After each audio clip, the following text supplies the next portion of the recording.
according to the lesson. Live in the hills, but I still get a spread. Started with a live, but I still reinvest it. Fear how I feel, then you feel that's a blessing. I just want the lesson, I just want protection. I'm up and I'm down, but they sound like progression. Farmer never plans if he waits for perfection. Finger to the down, hold it down. Ladies and gentlemen, I got your watch list coming in at January 5th, 2021, and the stock market is going crazy. I think it's appropriate because we had the first trading day of the year, and today was pretty wild on all sorts of fronts, from the news all the way down to how we closed. The stock market had its worst opening day on the year since 2001 with this close, but at one point, if we closed down to some of those lows from today, that would have been the worst start of the year since 1932. So, very interesting considering how we closed at all-time highs. A lot of the volume and everybody is back, but you had a lot of different events today that we need to talk about, and they are probably going to play out for the rest of this week. So, we have a lot on our table, and it looks like 2021 isn't going to disappoint, so I hope you're ready. But I got the plays for you. I got the keys, everything that we did today and what we're looking at for tomorrow and the rest of this week and all of this crazy news. So let us not delay. You guys know what you need to do. Drop your thumbs up on the video. Make sure you're subscribed. And if you don't know, we are live Monday through Friday, 30 minutes for open. It's the first link in the description, and it is pinned in the comments. And I'm going to say this again.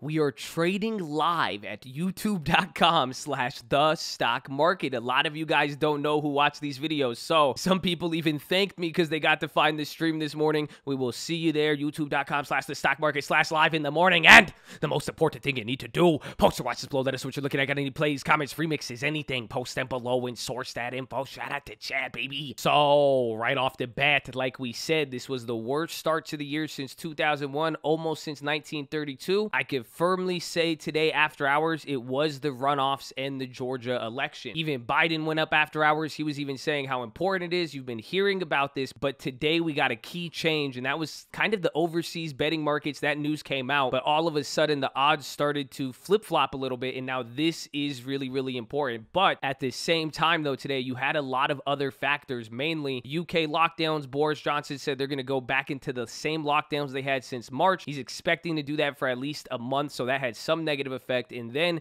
there was a lot of talk about new virus strains. So all of this was important. However, it's clear that we have an issue with the runoff elections, and that is going to be the real key. So that's what I'm even saying here is the second key, because what you're watching today, again, today was pretty active. We were down a lot very, very early. I even put out a stream alert. I said, hey, if we drop below that 365, we've talked about this level. This is important. And even in the scope of the news, this was that first time you saw or even heard about a virus variant about 2 weeks ago. So these levels are very, very important in that sense. But what we are looking for tomorrow is to see, does this lead to more of a downside, or now how does the market start pricing in a lot of the risks on the table, mainly the Georgia election? So that is what I'm going to be looking out for. And again, we've talked about this a lot. To give you a recap, the point is, up until this point, the market has priced in one Republican winning the Georgia Senate seat. So that being said, it wouldn't give full blue sweep. You guys remember we talked about that around the election time. It would kind of balance and create this Goldilocks scenario with the government where Democrats could be in control, but then it wouldn't give free reign to affect other stuff. And in this sense now, people are talking about corporate taxes as well as personal taxes and a bunch of other stuff. But mainly now, the point is, if there is a blue sweep, the market has not priced that in. The market is priced in the opposite. So now, as we are approaching this day before, 2 days before, how is the market going to take that? And then you're not going to know for a couple more days, which is going to be even more interesting. So it's going to create this cloud over the market, or that's what we're looking for coming into tomorrow and the rest of the week, and then how it's going to affect all of the other risks on the table. So tying that into the rest of the day and everything else, you got even a warning from Carl Icahn today. You saw Bitcoin reach a high and came down, and this is just one thing I'm going to throw in, one thing I'm looking out on the table. If Bitcoin keeps going up too high too fast, do not forget about the legislation risk. This is what happened last time Bitcoin started going crazy. They started talking crazy, the lawmakers, and saying all this stuff, and that could have an effect. And then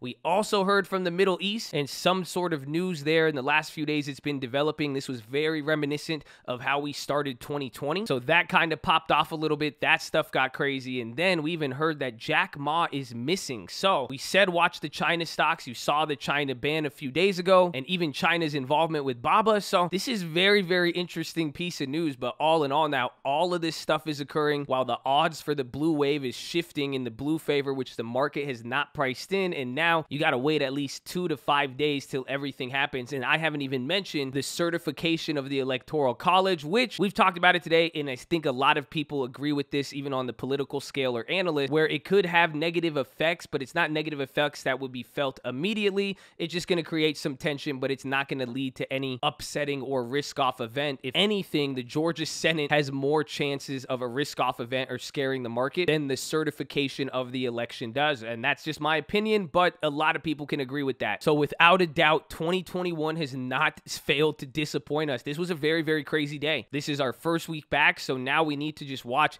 how do these risks materialize. We've already known about watching them, but now that you've seen developments and we're seeing more and more developments, the key is to see how it plays out. And now to start the year, watch out for that rebalance because you're clearly seeing that. So even though a lot of things sold off, you did see some winners and losers like Walgreens. We're going to talk about that, but all of this stuff happens to line up on the first day that investors were really ready to move money. So you didn't really get the rebalancing vibe towards the end of the year. You saw some rotations, but today you saw movements happen. So we have a lot to look out for. It is going to be exciting, and I think this is just the beginning of it, so I hope you're ready. But that is pretty much it. So let us get into the plays. So right off the bat, we have a few different plays. I ended up making 2 plays today. One of them was on JP Morgan. We'll go over those. They got clapped. I grabbed calls, and then we played a buyout rumor on like PTSG or something. But I do have plays to look out with this news. So one of my favorite plays, I'm not in this. I talked about this on stream, but I think this is just going to be a good play. But it is going to be a coin toss type of play because it depends what happens with the runoffs. But if you do get that blue wave, I'm sure it's going to affect a lot of things in the market, but I think the real biggest loser is going to be UNH. So healthcare, I'm going to be looking at puts on them. I think it's going to be interesting because you even see how their chart popped and then how it kind of leveled out. It's kind of clear that this was the reaction again after the election, after the fact that the Senate still stayed red. It was very, very positive. This was a huge gain for UNH, a healthcare company, flow, all that. Kind of sold off a little bit, and it's kind of been waiting right at that point. So I think that's telling us something, and I just think it is all related to the probabilities or what happens with the Georgia runoff. So they were the biggest gainer of that Goldilocks scenario. So it would just be playing the unwind trade. If the Democrats do take the Senate, I think UNH is going to get clapped. So this is what I'm going to be looking at.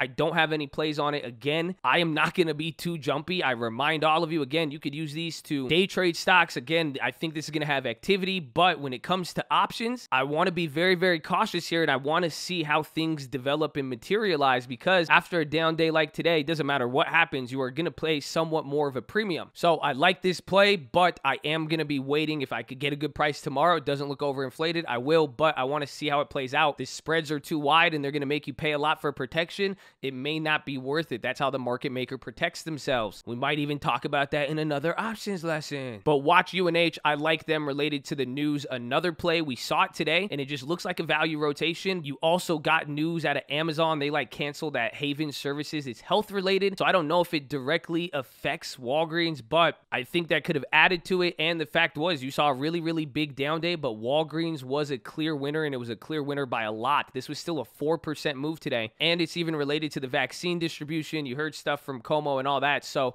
I like them, and I like plays like this. This might be a decent one to trade on the options, so we own a lot of long-term shares on this. But anytime you see some of these slower movers start to pop off, and especially in a market like this where the market was red and they did really good, you might start to see a clear positioning. So I will watch for that, but it is a slow mover. Be careful on really, really far out of the money options. If you're going to play leaps, don't forget Walgreens pays a dividend. So there was that, and then the final play, like I said, was the one I made today, JP Morgan. I grabbed calls on them this morning, super early, within 6 minutes, so I was just early, and then we got clapped after the whole market dropped. I don't even know what the percentage was. Surprisingly, these plays ended up closing up 3%, and that's probably because of the spreads, and that's some volatility for you. That's the VIX going up. I thought these were going to get clapped. That's very interesting. So I grabbed 5 of the JP Morgan September 21s, not quite leaps, but a little bit under a year. I wanted time. I got 5 of the 190s at 72 cents, so I spent a little bit amount of money, but they were just slightly higher than what they've really been trading at these last few days, so it's not like they had too much premium in it. You could kind of see these contracts just really haven't moved. So that's why I figured if today you get some upside, the start to the new year, everything going on, I'm hoping for a breakout there, but we've just been talking about the banks a lot and I like them. So I nibbled a little bit. I got the position, paid somewhat of a premium, but they held up surprisingly with the volatility. So those are going to be the three main stocks I will be looking at.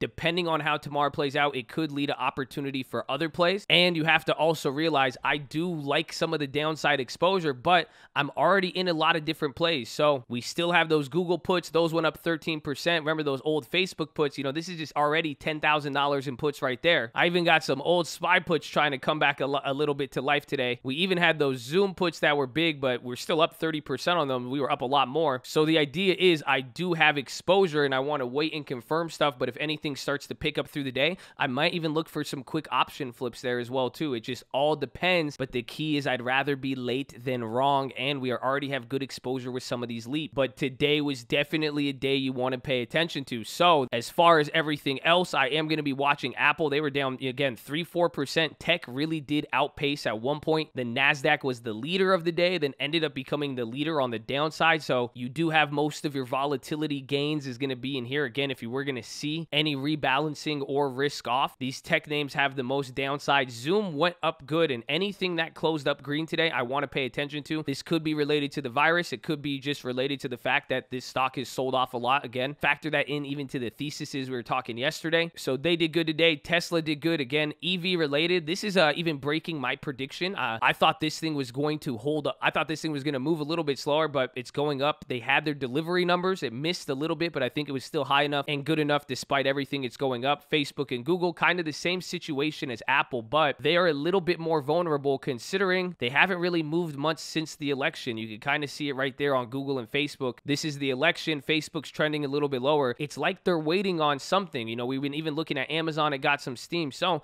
this starts to break trend and react to everything. That would not be good at all. So watch those. Again, those are my two biggest put positions. Watch the bank stocks. I like them. Even though this had a red down day, you can kind of see how the trend is pointing up, but I think that's going to be good. Watch the value stocks like Walgreens. I really like Walgreens. Pinterest was another one of those names that did green, had a random pop throughout the day and ended up holding up. I thought that was very interesting considering the fact like Snapchat and Uber did not go up. Watch UAL. I thought this one would have dropped a little bit more, and that's why I'm like, it's interesting to see Apple and the tech stocks move the same amount as airlines and travel, but factor that into, again, more COVID news, UK lockdowns. This should be the canary in the coal mine. Could even be delayed, and I'd want to watch out for that. So keep your eye on them. Baba dropped off of this Jack Ma news, but it was very, very weird. I thought they should move a little bit more. Honestly, I do think this news is probably one of the crazier pieces of news today, and I think there is some delayed reaction in Baba or even the public reaction or not, because it is a very weird and volatile situation. So I am going to be watching the Baba. I wanted to play some today, but I didn't pull the trigger. I'm still holding the Baidu. They closed up good. They're still holding up stronger than ever. I think they're kind of doing their own thing and they're holding up good. And then finally Square, they closed up very, very good. I'm kind of tying this into Bitcoin. So they've already held up. Square's just already been a crazy one. It's a little bit harder to play on the options. It's very, very high premium. It moves a lot, but I like this one if Bitcoin keeps going up and it keeps getting associated with it. Remember, they grabbed a stake in it or somewhat, but that's an auxiliary play. Square has its own business model, so don't get caught trying to play it for Bitcoin when you can just buy Bitcoin. But I do think it's going to be interesting in how it could play out, so I am going to watch that. They definitely caught my attention today. And then finally, UUP and TLT is all you need to watch. I keep talking about this. Again, if the dollar goes down, aka UUP keeps going down, you should see TLT go down as well. Because if the dollar gets weaker, yield should go higher. But now if you see the dollar go up, TLT should go up as well, because that means bond rates went lower. So the key is going to be watching the dollar, because however the dollar rocks, it's going to affect bonds, or maybe it could be vice versa. But this is what you need to watch out for. A lot of things happen, but even then, notice the dollar was barely up. There are still other things happening, other global currencies and all that. But if anything, you saw more volatility in the VIX today. But if we are going to see a real risk-off event or anything develop in the beginning of the year, I think we're going to get something, just because they haven't moved. And I think it will be very, very clearly seen through some of these assets. So it's going to be exciting. I hope you're ready and not too jumpy. But that is your watch list, ladies and gentlemen. Make sure you're hydrated, healthy, ready to go. Make sure you post your watch list. Make sure we see you there in the morning. I need the armor on. I need the helmet shining. I need you to ask yourself why you attached to it and how attached are you. But the goal loves you. I love you. We'll see you in the morning. Let's go.